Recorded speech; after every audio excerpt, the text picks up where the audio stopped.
Hey everyone, welcome to another episode of Great Leadership. My guest today is Jason Feifer. He's the Entrepreneur Magazine's editor-in-chief and author of a book called Build for Tomorrow, an action plan for embracing change, adapting fast and future-proofing your career. And he also has a very popular newsletter called the One Thing Better newsletter. And in today's episode, we're going to be covering a few different things all around change. But first, I'm going to get Jason's thoughts on what's going on in today's workforce, what he's seeing, and if he thinks that's a good thing or a bad thing. We'll talk about the difference between opportunity set A and opportunity set B, how to develop a healthy relationship with change, and also the 4 phases of change, which are panic, adaptation, new normal, and wouldn't go back. And in the bonus episode, which we'll get to at the very end, we're going to talk about how to grow your career by building your professional personal brand. Jason, welcome to the show. It is great to be here. Thanks so much. Well, I suppose we should jump right in. And let's.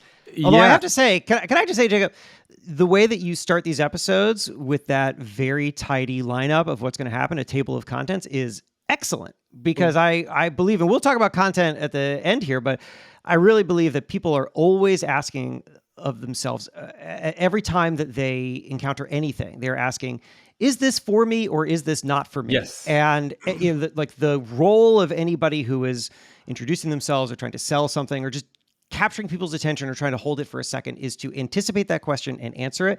And so I feel like you're modeling that excellently by the way you just set these things up. I'm trying. This is a new thing I've been working on. I look at some of the most popular podcasts and what they do, and sometimes they create these fancy intros and outros. And then there are a couple of popular podcasts that I follow where they just keep it simple and they just do it right at the beginning. So I'm trying that, and people seem to like it. I think it's good. I endorse. Yes, I appreciate that. So very first question for you is, when you look at today's workforce, and I know this is a super broad and general question. Sure. What do you think? Are you happy with what you see? Are you seeing positive change? Do you think we're in trouble? What's going on in the world of work today? I'm happy with what I see, to be honest. And that's not to say that I'm unaware of all the challenges, of which there are many. But what I really like is that I feel like we're living through an open conversation now about what work should be like and what is the best way to attract and retain talent. What are the structures that we should have for our working world?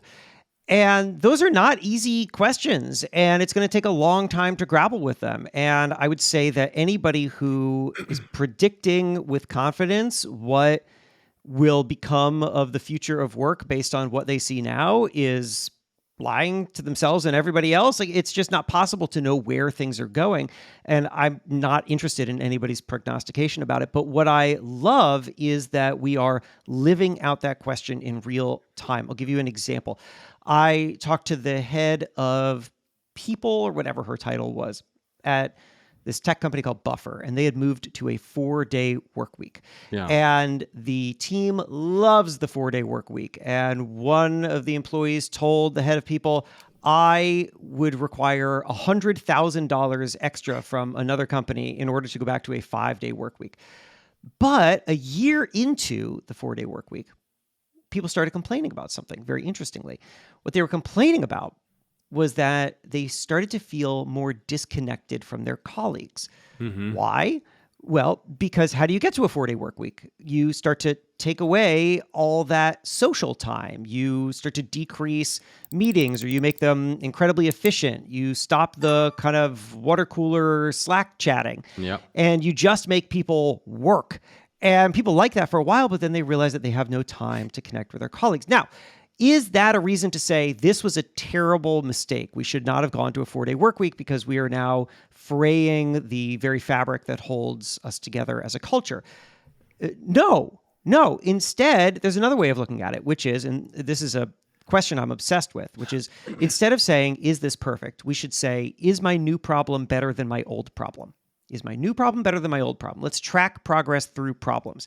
And in that way, I think that Buffer is now looking at a better problem. They figured out a new way of working that makes people happy, that in fact led to a lot of retention, but it created another problem. And now it's time to figure that problem out. Okay, how do we redefine our culture? How do we connect people in a world in which we're not chit-chatting as much.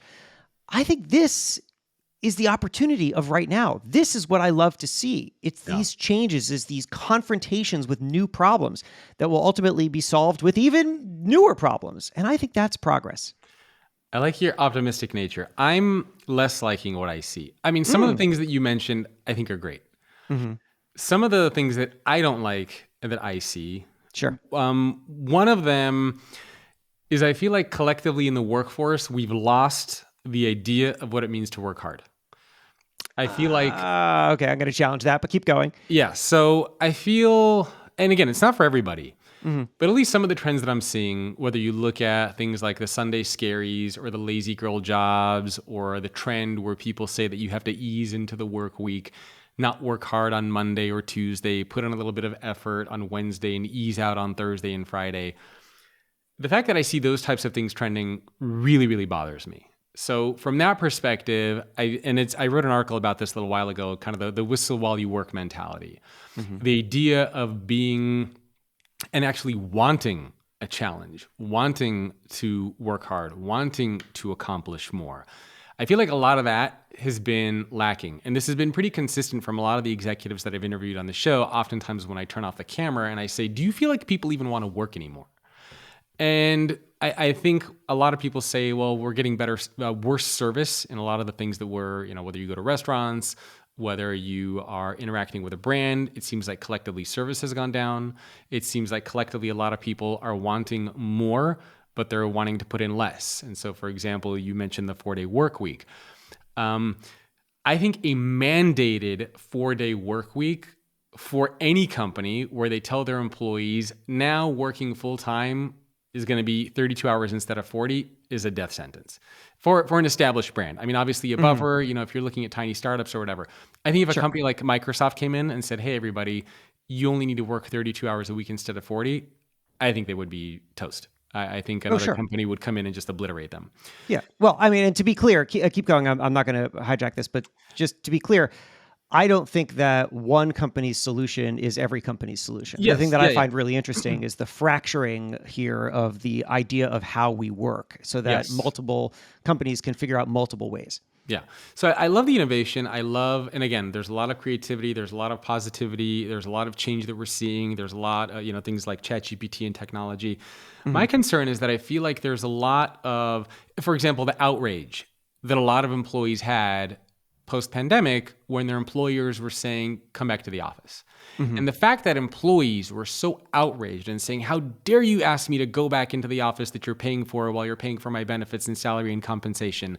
How dare you ask me to do, for me, I don't think that's the right set of values for a company to have. I don't think it's the right approach. And now there's articles that are coming out which are basically saying companies are trying to lure their employees back to work by giving them perks. And I think that's a terrible, terrible strategy because it doesn't create any long-term value or exchange there.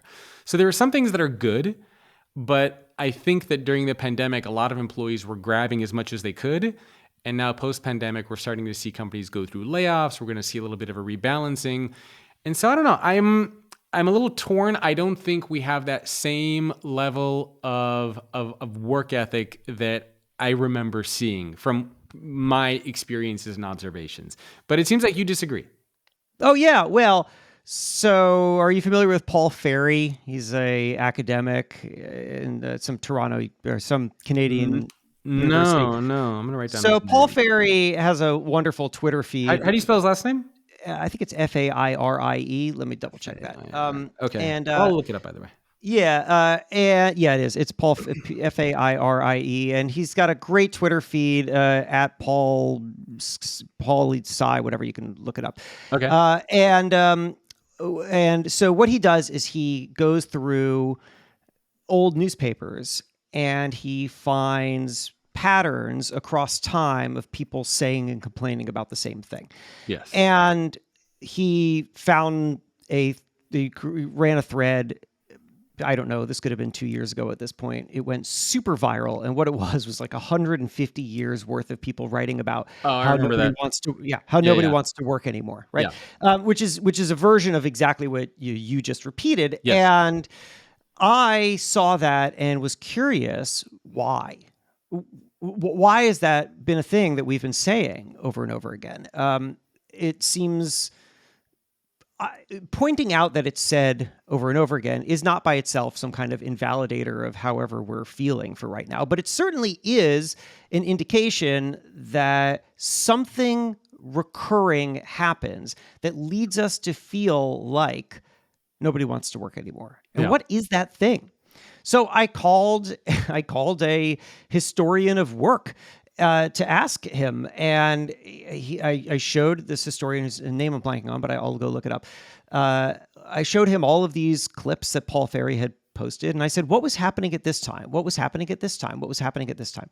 And the thing that repeated itself was that each time that people felt like nobody wanted to work anymore, there had been some fundamental shift in how we work.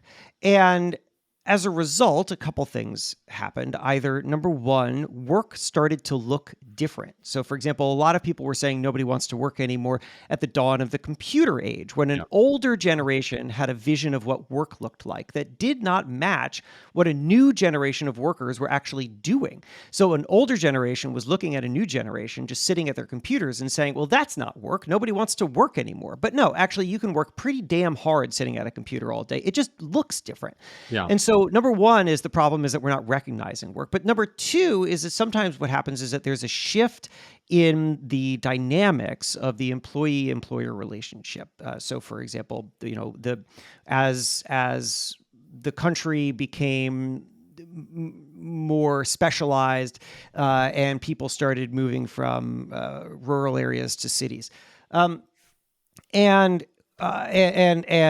what you would see is that every time that there was an opportunity for workers to try to get a better deal because the economy shifted in some way or another, the workers would try to get a better deal, as they should. I don't begrudge workers trying to get a better deal. And that creates this tension where workers are saying, no, we actually want to work plenty hard. We just want to be appreciated more, or we don't think that you are controlling our time in a way that best respects us or utilizes us best. And that has to shake itself out. And there's a time where employers or people who frankly aren't a part of the equation in which they're being asked to do things that they don't want to do, right? I mean, like, you and I are in an incredibly privileged position where we mostly control our own time. It's very easy for us to look at other people whose time is totally controlled by an employer and say, those people don't want to work, right? It's much easier for us to say that than it is for them. They want to work, but maybe they just want a better deal. And I think that it's fine to have that conversation. And in the process, we may not recognize what those people want, or we may not recognize the hard work that they're doing because maybe some of it happens behind the scenes or it happens in different ways or whatever it is. And we're starting to equate that to, people don't want to work anymore. I don't think that at any time in human history, people got lazier. If that was the case, then you and I would not be having a conversation over this amazing technology for people to listen to in their ears. We would be having a conversation like rolling around in mud somewhere, right? Like, every generation works hard. And I don't think that anything happens that diminishes that drive, that human drive for infinite potential and to make something that they're proud of and to contribute to society. That doesn't change, but the shape of it does. And that's the conversation that we're having now. So I just don't believe that people don't want to work hard. I do think that they're looking for a better deal. And I think that that's fine because frankly, fine. So they're complaining about not going to, about having to go back to the office. But I don't know, man. I used to work at an office and now I don't because Entrepreneur Magazine got rid of its office. I am infinitely happier. There was literally no reason for me to go back into an office. And if somebody made me, I would absolutely complain about it because I am more efficient at home and I am happier at home. But you know what? That doesn't mean that it's right for everybody or at every time, because if I was in my 20s right now, I would not want to work from home. It would be lonely and isolating, and I would be much happier going to an office and building the kind of relationships that I did with my colleagues in my 20s, which absolutely helped me for the rest of my career. So maybe one of the things is it's not just a fracturing of how we work by company, but it's a fracturing of how we work by life stage, and that maybe 20-somethings do want to come back into the office and maybe more senior leadership doesn't. And that's a problem to solve. But again, I still think it's a better problem. I learned something absolutely insane today. 96% of the people who watch videos on this channel are not subscribed. Are you one of those people? Please make sure to subscribe to the YouTube channel. It'll take you 1 second. It helps me a lot, and you'll get access to more videos just like this one. And I know what you're talking about in terms of those articles, because I've seen a lot of those articles over time too. I think the difference now is that we're actually seeing these things trending on social media. For example, the recent one that like drives me nuts is the lazy girl jobs, where people are basically going out there and they're saying, we want to work, but we don't want to work that hard. Or you see things like the United Auto Workers strike, where they say, we want to work 32 hours, but we want to get paid for 40. And so it's that kind of stuff that I look at where I'm wondering what's going on where people are wanting to do 10% less, but are asking for 20% more. And again, it's not everybody, but it seems like a lot of people, to your point, are trying to, I don't want to say take advantage. They're trying to get a deal that is maybe not as realistic as they're hoping for it to be. And then what we're starting to see happen, I mean, imagine you have employees who work at a big company like this, who try to grab as much as they can, and then you go through tough economic times. Who are going to be the first people that are going to get laid off? It's going to be the people who've been asking to make more money than their boss's boss, who wanted more equity than, who knows who at the company. And so I think there needs to be, to your point, like there has been a little bit of a change in terms of the relationship between the employee and the employer. I think the balance of power has almost swung too much in the hands of employees, and it's now getting a little bit centered back more to normalcy. But I totally get what you're saying with those articles, and I remember seeing those trending over time. There was like the me generation articles that what was it? Was it Fortune was putting up, where they were talking about Gen Xers and they didn't want to work, and the millennials didn't want to work. Everybody doesn't want to work, right? Every single generation is accused of not wanting to work. Yeah, I remember seeing those. But you know that the things that you see on social media are not a pure reflection of what happens in the real world, right? Like that, there was a like the thing that's different about our moment versus past moments is just that social media allowed any singular person to post something nutty online and for it to be viewed by millions of people. But that doesn't mean that they're reflective of an entire generation of workers or whoever it is that they come from. But it's true. I mean, did you? But when you see these things trending on a platform like TikTok, it's hard to. And when you see, Sorry, go ahead. Go. No, but what's the incentive of the people on TikTok, right? Like you have to remember that. So, for example, let's say, I remember lazy girl jobs and like every kind of quitting, quiet quitting, loud quitting, whatever, right? Like quiet quitting was one of the first ones that came out of the pandemic. Quiet quitting that was the dumbest thing. Quiet quitting was literally just a new phrase for people checking out of work. Was checking out of work invented in 2020? No. Checking out of work was invented the day that work was invented. And there were always going to be people who are driven, and there are always going to be people who are not engaged, which doesn't mean that they're lazy people, but it means that they're mismatched for whatever work that they're doing. And that has existed since the beginning of time. What was new about it was a term, quiet quitting. And I will tell you, as a member of the media, that a mistake that we always make, that I will speak for all media.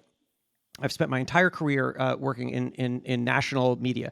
A mistake that we always make is that when there is a new name for something or a new way of framing something, we treat it as if it was new. In 2013 or 2014, I made a series of viral tumblers back when you could make viral tumblers. Oh, my Tumblr. You're going way back. I'm going way back. But I made a series of viral tumblers, the biggest of which was called Selfies at Funerals. I made this thing called Selfies at Funerals. It was just a collection that I had found on social media of kids posting selfies at funerals. And this thing exploded. Like, it was crazy. It was talked about on the Today Show and Good Morning America and Comedy Central. Weird Al Yankovic made like a reference to it in a song. It was everywhere, selfies at funerals. And I was getting for like 2 years reporters calling me up to talk about selfies. Selfies, Jacob, as if they were a new thing. Everyone was treating it as new. Do you know why they were treating it as new? Because the word selfie was new. But the act of taking a camera and turning it on yourself and taking a photo of yourself literally began when cameras were invented in the 1800s. People have always been doing that, but because the word selfie was new, people treated it as new. The same thing is happening with work trends. Lazy girl jobs. I mean, come on, there are always going to be people who aren't going to fully apply themselves to work. Why? Because they're young and they haven't figured out what they want to do yet or whatever. There's infinite reasons that every individual might not be engaged at work. That doesn't mean that an entire generation of people are disengaged with work. And you can't like define a whole group of people by a bunch of loud people who are incentivized on TikTok to do things that are trending. So if lazy girl jobs is trending on TikTok, the incentive for everybody is to start making posts about lazy girl jobs. That doesn't mean that it's more popular in the world. It just means that it's more popular on TikTok. Those are different things. Oh, I hope. That's the disturbing thing for me, right? Is because you see these things trending on social media. You see a lot of publications writing about this and highlighting people who have found these lazy girl jobs. Yeah, of course. And I see that time and time again. And you're in the media world, so you'd probably know far better than I. But that's what I come across. And I don't remember seeing these types of things over the past few years, right? I mean, there used to be a time where we used to talk about the importance of hard work and values. And there used to be publications, I think it was Fortune, they talked about America's toughest bosses. And now it's, well, how can I get the laziest job where I make the most money to do the least amount of work? To your point, but these are just media narratives. That's what I'm hoping for. But again, it just, I don't know. I guess time will tell, and people who are listening can decide. I mean, I certainly hope that that's the case. And it's not to pigeonhole an entire generation. I know there are a lot of people out there who love to work, younger employees who love to work. And I think it's actually a very unique opportunity for them, because if you happen to be in an environment where those around you are looking for jobs where they don't need to put in the time and the effort, and you are willing to put in the time and the commitment and the effort, you're going to be able to exceed and far surpass everybody else inside your company, and I think have a far more successful and thriving career. So I didn't mean to. I know we talked about that for like 28 minutes. No, that's fine. It's a good debate because what you're voicing is, I think, a very common concern that people have, and it's rooted in a larger belief set that we are witnessing the destruction of something, which is something that I just see throughout history. People see a new technology as evidence of the destruction of something. And there's a belief, I think very incorrectly, that we're fragile, that our structures are fragile, and that we as people are fragile. I'll give you like an example from the past. I really love stories of history because they've been told, which is to say, like we know how it ends, unlike the things that we're experiencing now, which you and I can debate forever, but we don't know how it's going to end. The only thing that will tell us that is time. So let's go back to the dawn of of recorded music. Really, the first phonograph comes out. I think it's 1877. Thomas Edison invents the first commercially viable a phonograph record player. Originally, it was like a tube, and then it became the flat record that we know. And it took some time to get this into people's homes. And when it got into people's homes, the average consumer was fascinated by it, totally fascinated by it.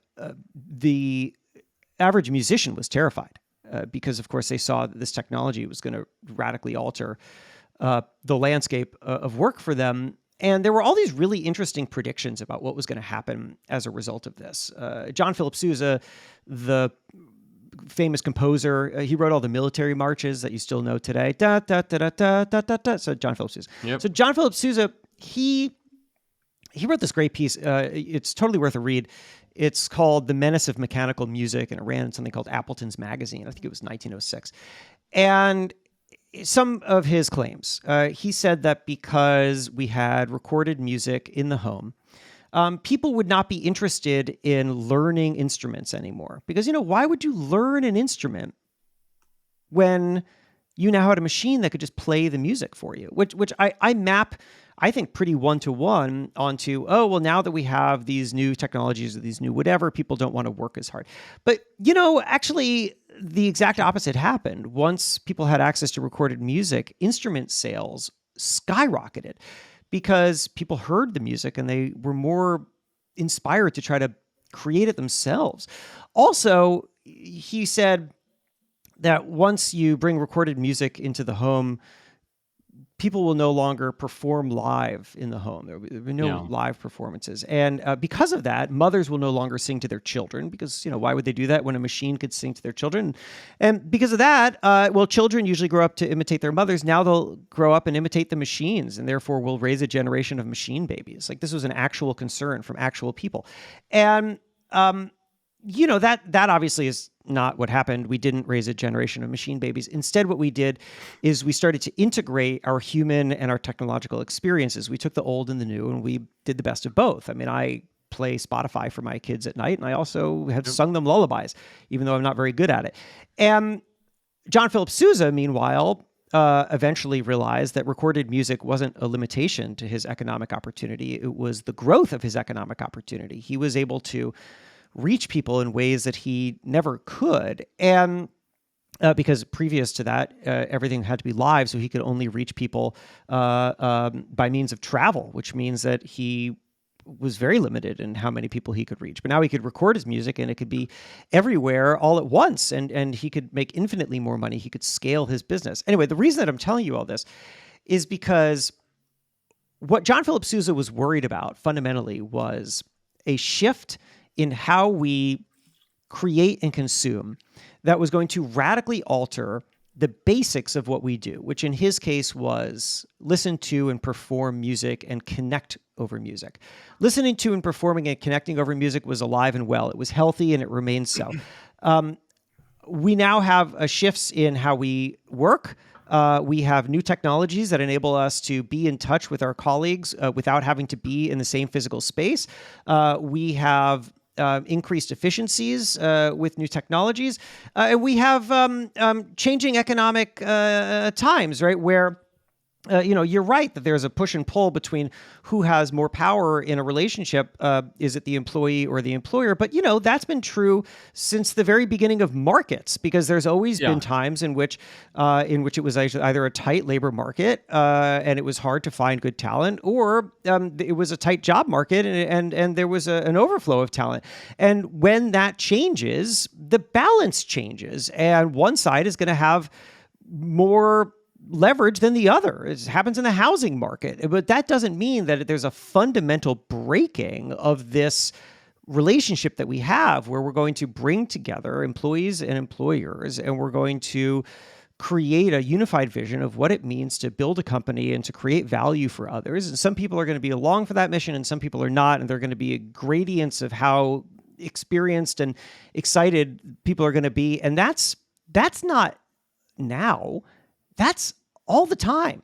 So I think the thing that we always have to be mindful of is not, we have to be mindful of the context in which we happen to be operating right now. And then we have to say to ourselves, not, oh my God, this is terrible, we have to stop this, but rather, what is happening right now? And how do I use that to my advantage? We spend far too much time debating whether or not something should happen when it has already happened. There's no point in debating whether or not people should be arguing about the future of work. It's happening. So the question instead is, what do we do about it? How do we take the facts on the ground and the things that people want, and instead of saying, I'm not interested in taking seriously what these people want and the driving forces for why they want them. Instead, why don't we say, all right, what is it that ultimately they really need, and how do I utilize them, and how do I find the people who are going to be most committed to my vision, or figure out a better way for me to communicate my vision so that I attract the best talent, and then I'm going to be able to beat the competition who's just sitting around saying that people don't want to work anymore. I think that transitions well to this theme of option set A versus B. Mm-hmm. Can you explain the difference between those two and which one is better for people to have? Yeah, sure. So my argument is that you, me, everyone listening to this right now, we all have two sets of opportunities in front of us. I call them opportunity set A and opportunity set B. Opportunity set A is everything that is asked of you. So if you have a job and you have a boss, then you have things that are asked of you. Your boss has specific expectations of what you will do, perhaps by the hour. And you are going to be evaluated. Your success is going to be measured by your ability to do those things. That's opportunity set A. Do a good job at those things. But then there's opportunity set B. Opportunity set B is everything that is available to you that nobody's asking you to do. Again, opportunity set A, everything asked of you. Opportunity set B, everything available to you that nobody's asking you to do. And what's that? Well, at work, it could be that you join a new team or you pick up new responsibilities, but it could be outside of work too. It could be that you love listening to this podcast that you're listening to right now, and you say, you know what, I should start a podcast myself.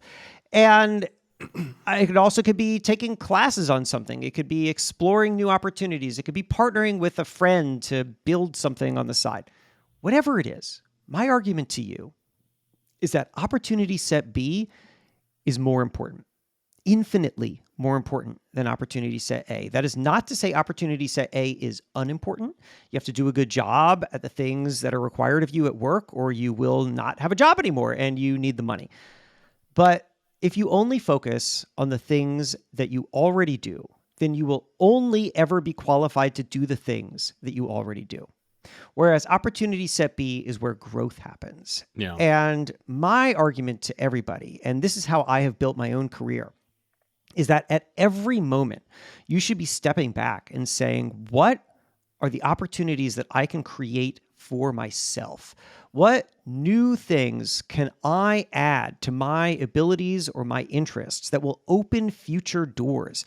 And the amazing thing is that every new step that you take in your career creates a whole cascading new set of opportunities. I mean, Jacob, you and I are on the phone right now, not actually because I'm editor-in-chief of Entrepreneur Magazine, but because when I got to Entrepreneur Magazine, I realized I have an opportunity to think about this as a personal platform as well. I can write a book. I can learn how to give keynote talks and then build a business off of that. Yep. I can launch a podcast. I can do all these other things. That is the reason that I'm talking to you. That is the reason that I make this great additional living off of the, on the side from my main W-2 job. And that's because I am always thinking, what is opportunity set B? I would challenge you listening to this right now. What is opportunity set B for you? Run through some ideas, start experimenting. That is where your next phase of growth comes from. How do you begin that process of figuring out what that set B is for you? It seems like set A is a little bit more clear-cut, straightforward. Opportunity set B, does that require like a series of exercises that you go through, asking yourself a specific set of questions? Because you can probably go down some rabbit hole for set B that can take you in a million different directions. How do you know which path to take? So there are a couple different ways to do this. Number one is if you have a specific goal in mind, then it's helpful to run yourself through a very quick exercise, which is to ask yourself, what do I have? What do I need? What's available? I'll give you an example of what that means. I started in community newspapers. I graduated from college in 2002. My first job was at a tiny little newspaper, North Central Massachusetts, making $20,000 a year. My goal was to do a version of the thing that I'm doing now, work at a national level in media. I was very frustrated. And at some point, I didn't have exactly the language for it, but I look back upon it and I realized this is what I had done. I'd ask myself, what do I have? What do I need? What's available? What do I have? What do you have? Literally right now. Like just take stock of your assets. Back then, what I had was I had a job, which gave me the opportunity to write each day, which was a good way to hone my skills in some fashion or another, and to learn things like how to find stories fast and how to write on deadline. All that's good. That's what I had. What do I need? Well, if I wanted to work at a national level, what I needed was more experience. I needed better clips to prove myself to employers who right now wouldn't take me seriously. And frankly, I needed to work with more experienced people who were going to give me the kinds of insights and learnings that I couldn't get from my current colleagues who were all stuck at my level. So that's what I needed. What's available? What's available is the hardest of them all. What's available is not what's available in 5 years. It's not what I wish was available. It's what's available right now, literally. Right now, what's available. And in my case, I thought about it and I thought, well, the answer is freelancing. Freelancing is what's available. The Washington Post will not hire me. Speaking as a 21-year-old at this tiny newspaper, the Washington Post will not hire me. I am not qualified to work at the Washington Post. But Can I pitch them an individual story and convince them to take a very tiny bet on me where they'll pay me $500 to write for them based on one story that I came up with? I think that the chances of that are much higher than being hired. And if I can do that once, I can do it again. Now suddenly I'm writing for the Washington Post. Now suddenly I'm learning from a Washington Post editor. Now suddenly I can go to other publications and say, look what I did over at the Washington Post. Yeah. That's what I did. That's what I did. And it was that action of moving outside of the traditional model that I had entered into, where I work for one paper and then another paper and another paper, and said, no, actually what I'm going to do is I'm going to start freelancing. That gave me access to the kinds of things that I needed. And that was the stuff that I ultimately leveraged to leap a few steps up and get the national magazine jobs that I wanted. What do you have? What do you need? What's available? That is one way to think of opportunity set B. Here's another way, though.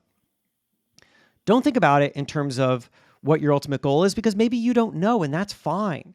So think of yourself a little bit differently.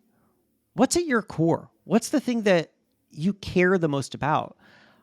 I don't think of myself as a newspaper writer or a magazine writer or a book writer. Here's how I think of myself. I've redefined my understanding of myself. I tell stories in my own voice. That's my mission statement for myself. I tell stories. That language, defining myself based on words that are not anchored to something that's easily changeable, that gives me this opportunity to explore inside of that space. If I tell stories, then I need to be good at telling stories. So that means, why don't I start a podcast and see if I'm any good at it? Why don't I start a newsletter and see if I'm any good at it? Look, I've started things that I wasn't good at, and I've started things that have failed. I launched a whole bunch of websites and wasted a whole bunch of money, and it was fine because it just taught me things that I wasn't good at. And then I found some things that I was good at. And it's because I didn't think so narrowly of myself. Malcolm Gladwell once told me, self-conceptions are powerfully limiting. Self-conceptions are powerfully limiting. And if you are willing to step back from a narrow definition of yourself, you will open up infinite opportunities to explore what you're good at and what you're interested in. Opportunity set B lives there. If you're listening to this podcast, you're probably interested in excelling in your career. You're probably interested in trying to figure out how to become a better leader, how to engage your employees, how to create a future-ready organization.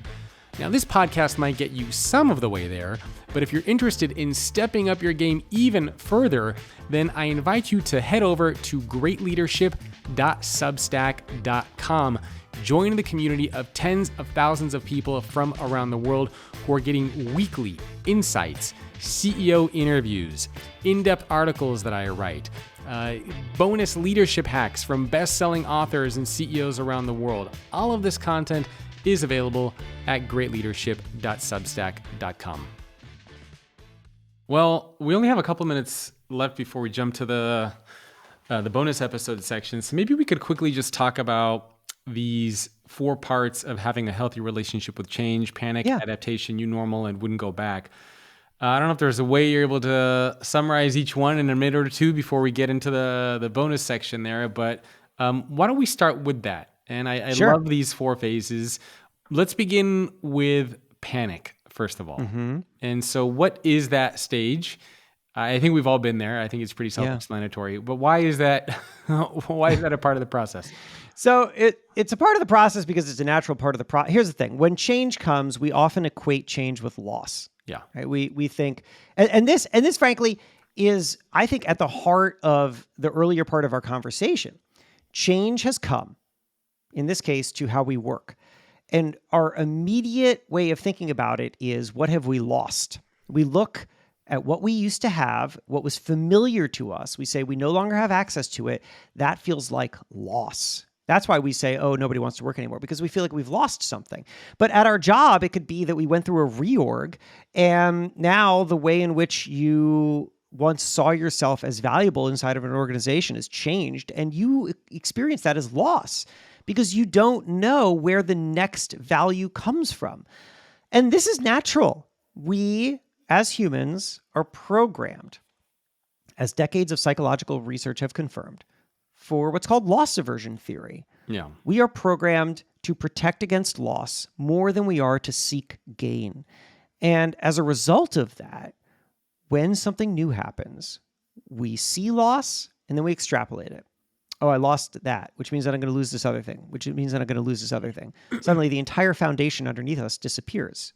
That sure feels like panic. Yeah. All right, let's jump to the second stage then. So you go through panic. Second stage is adaptation. Yeah.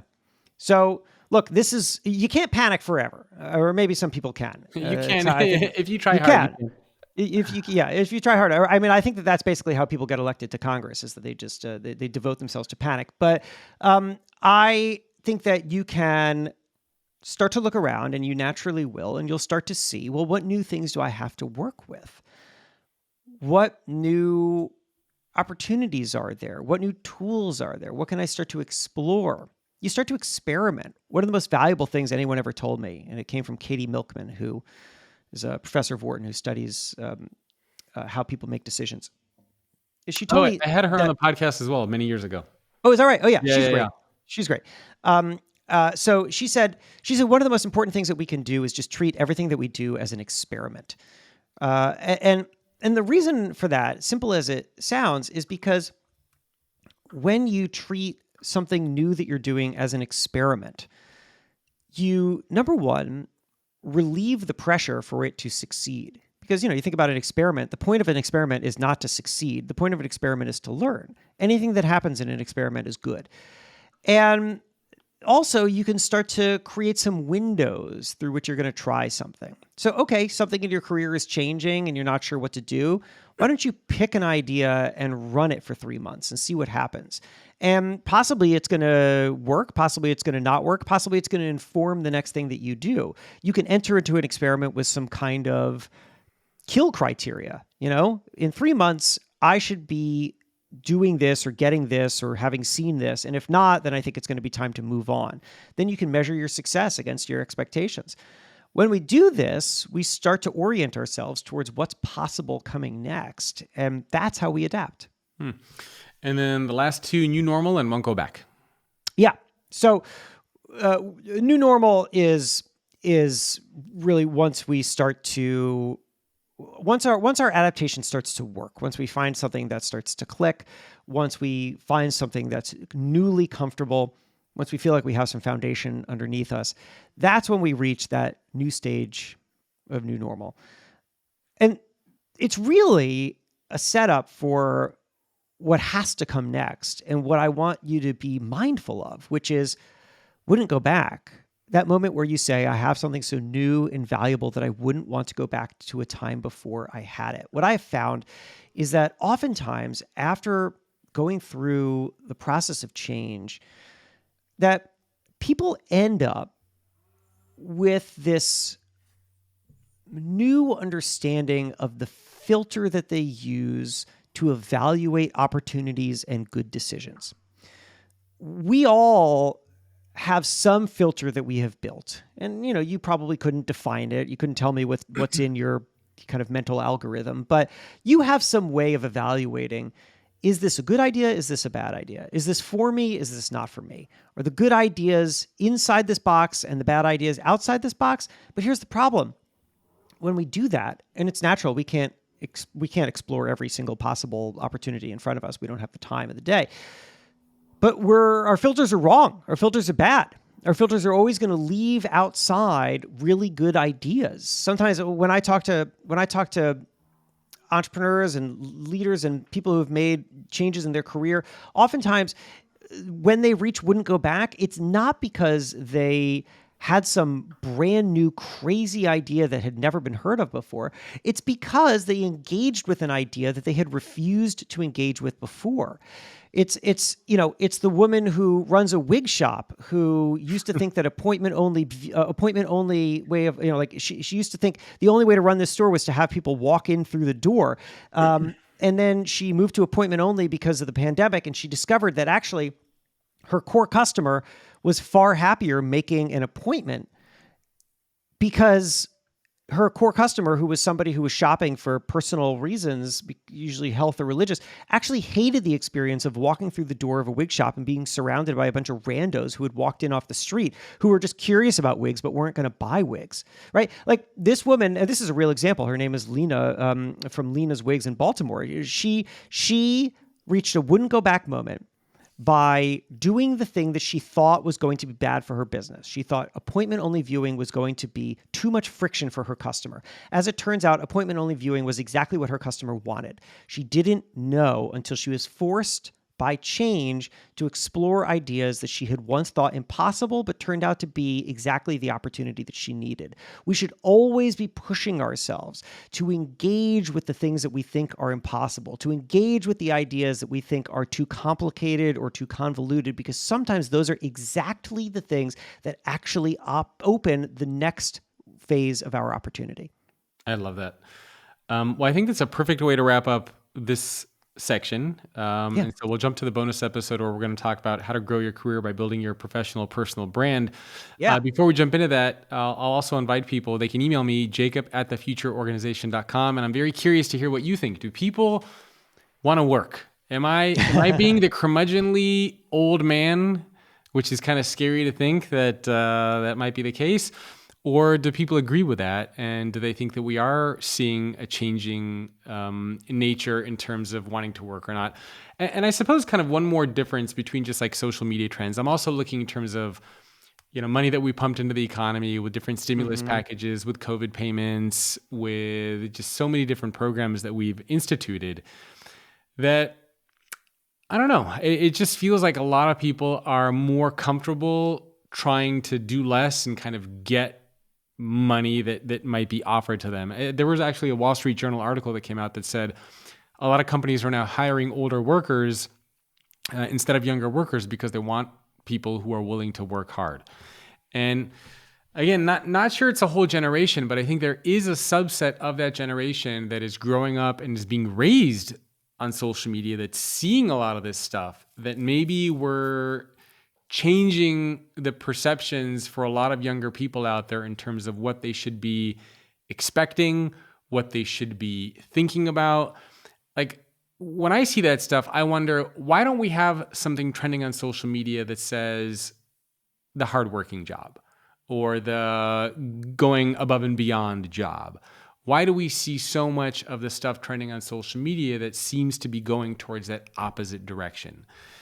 And I'm hoping it's just for clickbaity stuff. I really do hope that it's just a fringe minority. Somebody puts that up there, it gets a lot of views. It just seems to be popping up a lot and a lot and a lot. And I hope I'm very wrong. I would love nothing more than that. I hope you're wrong too, and I feel very confident that you are. I would two things. I know we should move on, but because you brought it up, two things. Number one, so I hope people reach out to you and share their opinion on that. And I'd love for you to tell LinkedIn. me. Yeah. But here's the thing that's important to follow up with. Okay. Right. It's not just a question of like the question that you just asked people is, do you think that other people, don't want to work as hard or whatever? So there is, of course, our perception of others, which is in some way going to be shaped by exactly the forces that you keep citing, social media and stories that float around. But here's what I also want to ask people.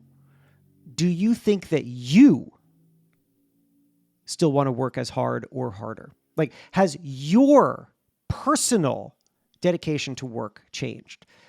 I would imagine that the answers that you're going to get between people's perception of others and people's perceptions of themselves are going to be pretty different, but I would be more interested in people's perceptions of themselves, because I would bet that if you went and asked a lot of people who maybe are protesting going back to work at an office and are being accused of not wanting to work anymore, they would say, no, actually, I'm working incredibly hard right now. You're not recognizing it.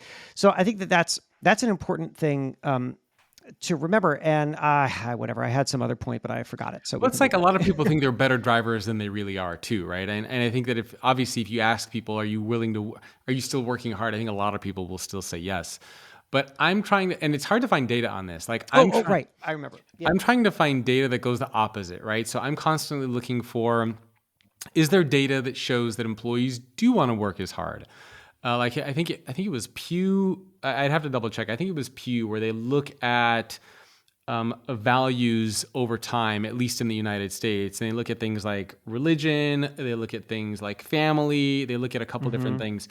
And I'm trying to remember where work ethic scored on that list. I want to say that there was a drop in work ethic. People can kind of fact check me on that. I don't remember. I was trying to actually pull up that piece of research. But I'm constantly trying to look for data that shows the opposite, right? So in terms of whether trending topics on social media, whether free money that's been given out to people, whether people don't want to go back to the office, whether the higher rates that people are asking for the wages, the jobs that they're doing, whether people are wanting more of a 4-hour work week. Like, I think there's a lot of data on one side, and I'm trying to find more data on the other side that says, no, people do want to work as hard. They want to put in the time. They want to put in the effort.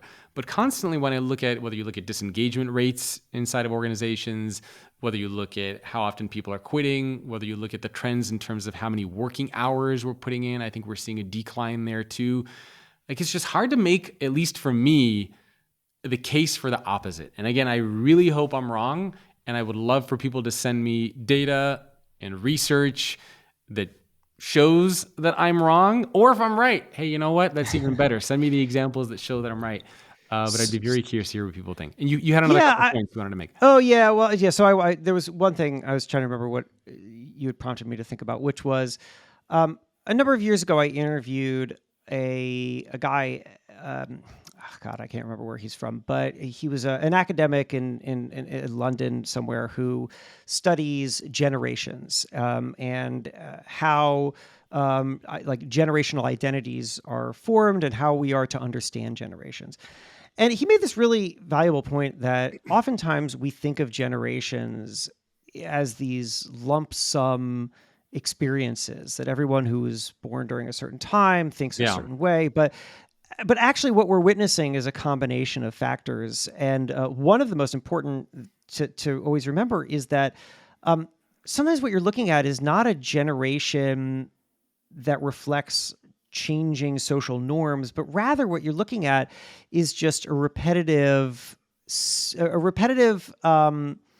a quality of people at a certain stage of life, which is to say that life stages instead of age stages. Yes. Everybody in their 20s, like everybody who graduates college or whatever, enters the workforce at the same, in their early years, everybody is searching. Yeah. They're searching for what kind of work they want to do. They're searching for what kind of worker are they. They're searching for how do they want to balance work with other things in their lives. And people make different calculations, and those calculations are going to change. Yeah. There are people who are going to say, you know what, work is central to my life. And there are going to be people who say, you know what, work is not central to my life. And at that moment, and these are the people who, by the way, are posting on TikTok all the time, right? So you're seeing people maybe not checking out of what we have come to define as the American work ethic, which, you know, let's not forget is very different from pretty much the entire rest of the world's understanding of how work should fit into your life. But maybe it's not that. Maybe what it is it's just them talking about and sharing in real time how they are processing that shaping of their identity. And we are mistaking that for a broader, permanent shift in how workers relate to work. And just like, I can't understand how important that misunderstanding can be. When you go to TikTok, you are not watching the results of a double-blind sociological experiment. What are you talking about? TikTok is the most reliable source of data that we have. What you are watching is a lot of 20-somethings who are articulating themselves in the moment as they are shaping their identities. And I would guarantee that if you follow up with those people in 10 years, they do not agree with a lot of the things that they said, and they evolved into, many of them, much more serious workers because they found the things that they actually love, and they just grew up. So let's also just not lose sight of what we're looking at. it's very scary to think that the whole world is changing. It's less scary to think, oh, we're watching some kids figure out who they are. Yeah. Well, I mean, to the broader point, I also think a lot of younger people are struggling just in general when it comes to values. I think a lot of younger people are very, very lost in terms of values in today's society and in today's world. And I think part of that then reflects into what they're looking for from an organization, what they're looking for a job. So honestly, it's a tough time. Like, I have young kids and I'm constantly worried about some of the stuff that they're going to get access to on social media and what they're being taught and what they're coming across. So it's interesting. Yeah. I think challenging times too.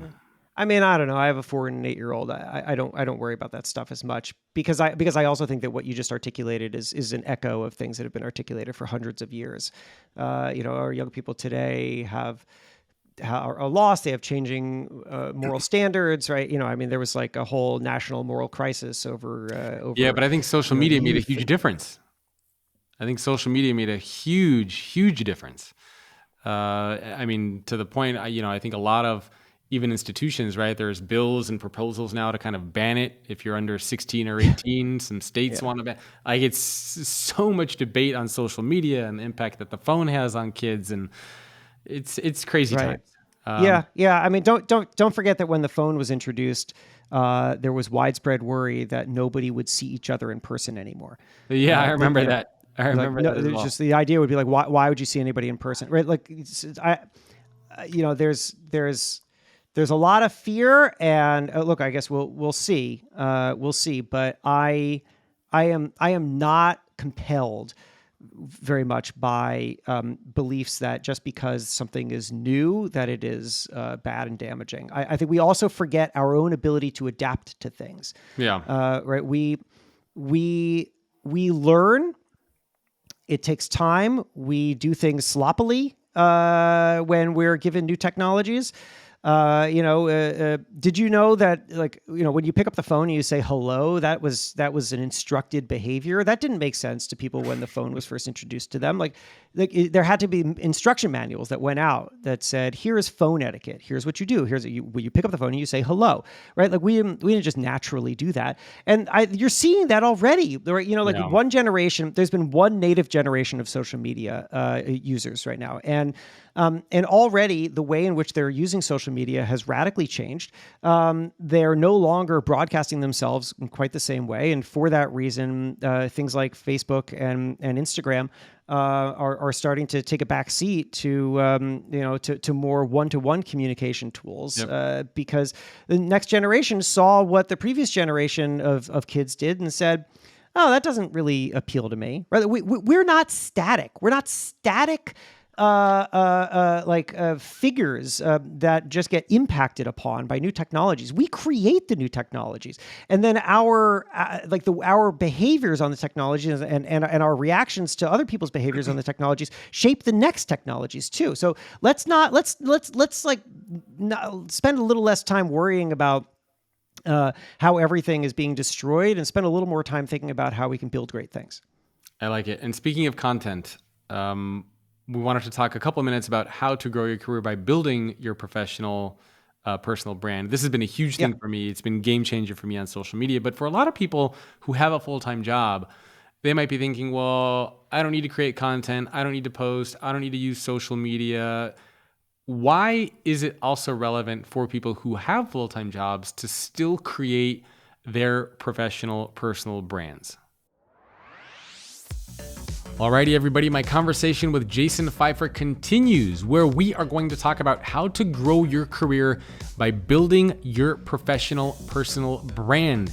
Jason's going to get into the weeds, talk about some specific techniques and strategies for what you could be doing and how you should be doing it, and more importantly, why you should be doing it to leverage social media, again, to build your professional brand. If you want to get access to this episode, you can subscribe on Apple Podcasts. That is Great Leadership Plus. You'll get access to one of these episodes every single week, as well as ad-free listening. I promise it'll be the best few dollars every month that you will spend. And again, weekly episode, ad-free listening. I also invite you to join the Substack community, over 40,000 strong. That's greatleadership.substack.com. And lastly, I would really appreciate it if you share this episode with a friend, a family member, a coworker, a peer, somebody who you would like to see become a better leader. Thanks again for tuning in. Really appreciate the support. And if you want to send me any feedback or suggestions, you can do so by going to your inbox and typing in jacob@thefutureorganization.com. Thanks for tuning in. I'll see you next week.